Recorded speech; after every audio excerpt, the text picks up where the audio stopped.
महाकावी भगवान गौतम बुद्ध, छत्रपती शिवाजी महाराज, राजश्री शाहू महाराज, महात्मा फुले, डॉक्टर बाबासाहेब आंबेडकर, माता रमाई, भीमाई, सावित्री यांच्या विचारांना अभिवादन करून कार्यक्रमाचे अध्यक्ष सुर्वे साहेब आत्ताच आपल्यासमोर त्यांनी आपलं मनोगत मांडलं ते आमचे नेते देवरे साहेब, त्याचबरोबर आदरणीय धनतेगण, हा सर्व कार्यक्रम घडवून आणणारे नाता गुले साहेब आणि त्यांचे सगळे सहकारी, आणि सर्वात महत्त्वाचे म्हणजे आमच्या समोर बसलेले सगळे की ज्यांना खरोखर नाता गुले यांच्या सामाजिक संस्थेवर प्रेम आहे, असे सर्व कार्यकर्ते, सभासद, बंधू आणि भगिनी.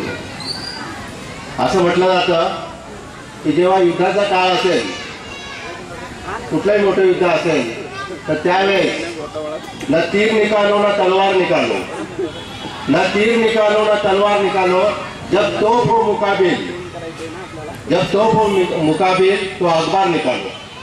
अशा प्रकारचं एक वाक्य आहे. ज्या युद्धाचा प्रसंग असेल त्यावेळेस तीर म्हणजे बाण काढू नका, न तलवार काढू नका. ज्या समोर तुमचा तोप मुकाबिल असेल, तोफेवर तुमचा सामना असेल, त्यावेळेस फक्त एक अखबार काढा, म्हणजे वर्तमानपत्र काढा, आणि मग बघा कसं युद्ध होतं. त्याचबरोबर बाबासाहेबांनी सुद्धा सांगितलंय की ज्या संघटनेचं वर्तमानपत्र नसतं ती संघटना ही मुरगळीत आल्याशिवाय राहणार नाही. म्हणून तुम्हाला संघटना वाढवायची असेल, कुठल्याही प्रकारचं आपले विचार लोकांपर्यंत पोहोचवायचे असेल तर आपलं वर्तमानपत्र असलं पाहिजे. जर तुम्ही इतिहास पाहायला मागता तर अनेक जे मोठे मोठे संघटना झालेले आहेत, जे पक्ष मोठे झाले त्यांचे प्रत्येकाचे वर्तमानपत्र आहे. वर्तमानपत्र असल्यामुळे ते लोक मोठे झाले किंवा स्वतःचे विचार त्यांनी मांडलेले आहेत.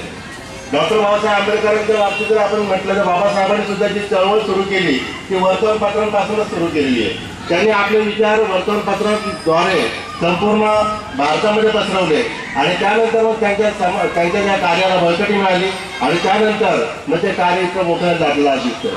आणि बाबासाहेबांच्या एक एक घटना आपल्याला माहिती आहे, त्या कशामुळे माहिती आहेत? त्यांनी जर त्या काळामध्ये त्यांचे वर्तमानपत्र नसते, म्हणजे जनता असेल, बहिष्कृत भारत वगैरे सारखे जे वर्तमानपत्र नसते, तर आपल्याला त्या बाबासाहेबांचा इतिहासच माहीत झाला नसता. तो सगळा इतिहास त्या वर्तमानपत्रांमध्ये आज गठीत झालेला आहे, आणि त्याद्वारे आपण बाबासाहेबांचं सगळं चरित्र वाचू शकतो.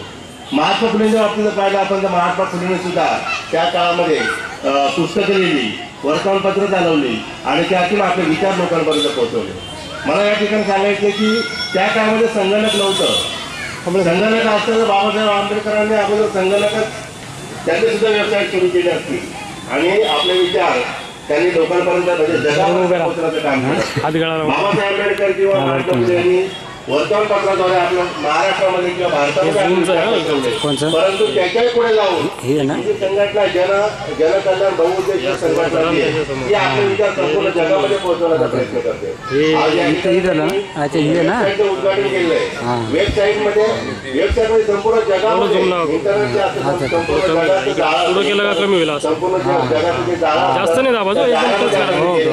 आणि त्यांचे जे काही विचार असतील, त्यांनी ज्या वेबसाईटवरती काही माहिती टाकली असेल ती संपूर्ण माहिती संपूर्ण जग वाचू शकेल. आणि जर असं होऊ शकेल की एखाद्या वेळेस कुठला तरी जगातील कुठला अमेरिकेतला एखादा समजा नागरिक असेल, त्यांना यांचे विचार आवडले, तर तो यांना तिकडनं आर्थिक मदत करू शकतो.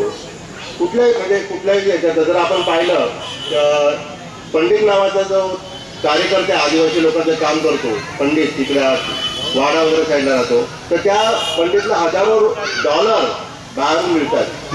आपल्या याच्यात आता केजरीवालचं उदाहरण घ्या. केजरीवालची त्यांची संघटना वेबसाईटवर करोडो रुपये, लाखो रुपये तिकडनं बाहेरून मिळत आहेत, अण्णा हजारांना बाहेरून पैसे मिळत आहेत.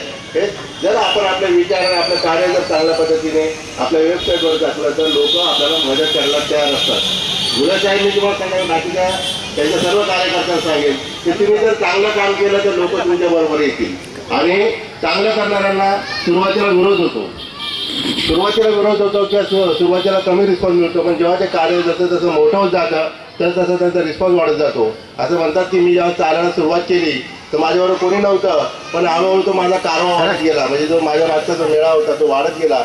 तर अशा प्रकारे आपण जर सच्च्या दिलाने किंवा प्रामाणिकपणे जर आपण कार्य करत राहिलो तर तुमचा जो कारवा आहे तो नक्कीच वाढणार आहे आणि खूप मोठा होणार. त्या दिवशी त्यांनी सांगितलं की आमचे काय 1500 सभासद आहेत. मी त्यावेळेस त्यांना सांगितलं पुढच्या वेळेस ज्यावेळेस मी येईल त्यावेळेस तुमचे 15,000 सभासद झाले पाहिजेत आणि नक्की होतील. वेबसाईटच्या माध्यमातून तर अनेक सभासद तुमचे होऊ शकतील. आता बघितलं ना, आपल्या डोळ्यापुढचं उदाहरण आहे की ज्या केजरीवालने फक्त वेबसाईटवरनं सांगितलं ज्याला नावं नोंदवायची असेल त्यांनी नोंदवा. दिवसाला लाखो लोकांनी नावं नोंदवलेली आहेत. 10 रुपये फी ठेवले, 10 रुपयामध्ये इंटरनेटवरनं संपूर्ण भारतातनं जगातनं त्यांचे मेंबर झालेले आहेत. त्यांना सगळीकडनं आर्थिक मदत मिळते. तर अशा प्रकारची आर्थिक मदत ही तुम्हाला मिळू शकते. मी बाबासाहेब आंबेडकर आणि महात्मा फुले यांच्याबद्दल काही सांगणार नाही, कारण तुम्ही सगळे सुज्ञ आहात. अनेक वेळा तुम्ही त्या लोकांची भाषणं ऐकलेली, वाचक आहात, तर तुम्हाला सगळं माहिती आहे. आणि मी फक्त या संघटनेबद्दल मी सांगतो की या संघटनेचा काळ म्हणजे भावी काळ हा उज्ज्वल काळ आहे. कारण त्या संघटनेमध्ये जर पदाधिकारी पाहिले तर सगळे मेहनत करणारे पदाधिकारी आहेत. आणि महत्त्वाचं म्हणजे त्यांनी जो काही झेंडा घेतलेला आहे तो पंचशिलाचा झेंडा घेतलेला आहे. आणि पंचशील तुम्हाला कधीच वाईट करायला शिकवत नाहीत. पंचशिलामध्ये जे 5 शील आहेत तेच आपल्याला माणूस म्हणून जगायला शिकवतात. आणि ही संघटनासुद्धा अनेकांना माणूस म्हणून जगायला शिकवेल. अनेक कामगारांचे प्रश्न त्यांनी हातामध्ये घेतलेले आहेत. अनेक कामगार त्यांचे जर आपण हे पाहिलं उद्देश पाहिलं तर खूप आहेत, कुठे कुठे काय काय त्यांना करायचे आहे. परंतु मी त्यांना अगोदर पण सांगितलं आणि आताही सांगतो की एक कुठला तरी टार्गेट ठेवा. तुम्ही कुठला तरी एक उद्देश घ्या. समजा कामगारांचा प्रश्न तुम्हाला सोडवायचा आहे, शिक्षणाचा प्रश्न सोडवायचा आहे, किंवा कामगारांना घरं मिळवून द्यायची आहेत. त्यापैकी एक काहीतरी घ्या आणि सुरुवात करा. तो एक प्रश्न सुटला की परत दुसरा प्रश्न घ्या. सगळे प्रश्न तुम्ही जर एकाच वेळेस घ्यायला सुरुवात कराल तर त्यावेळी गोंधळ होईल आणि कुठला प्रश्न अगोदर घ्यावा किंवा कुठे जास्त वेटेज द्यावा हे आपल्याला कळणार नाही. आणि म्हणून एक प्रश्न जर आपण घेतला तर नक्कीच तुम्हाला यामध्ये यश मिळेल. मला अगोदरच विनंती केली की कमी बोला, कारण शिक्षक असल्यामुळे कमीत कमी मला 35 मिनिटं बोलायलाच लागतात. आणि त्यांनी विनंती केल्यामुळे मी माझा जो काही उरलेला वेळ आहे तो दुसऱ्या शिक्षकाला देईल.